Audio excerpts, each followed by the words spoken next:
pangan dikurangi kaum wanita diperkosa kaum priya padha disiksa akeh wong karaja maksa ngorbanake sanak batelan tangga saka wong Jawa ngatong pendho sebab edan marang bondo kalamun qatimullah yumallu sama'u tanazzal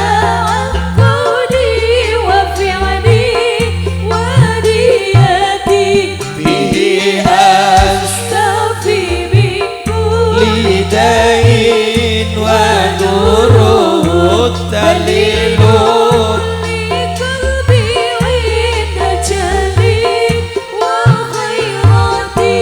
padha sambat padha ngledak padha ngedang tanpa nyawa separan-paran padha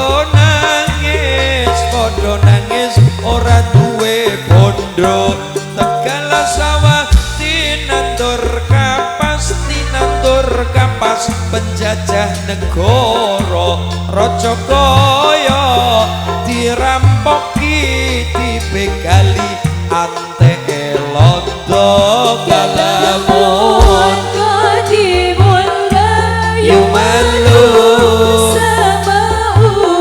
tanazzal wa fi'li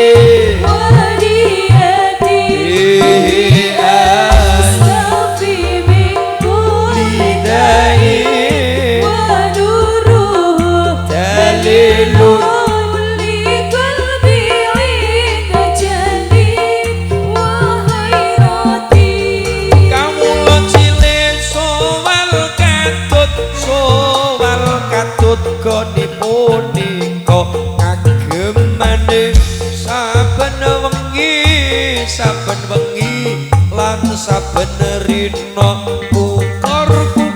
sambat saben dina sebab sragai panggede padha mikir wetenge dhewe padha ngracak sekarepe dhewe kalamun qadimullah yumalu sama'u tanazzal wa fi'li wa niyati bihi astafi minkum lidain wa duruh dalilan li qalbi jalil wa khairati la ilaha illallah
Allah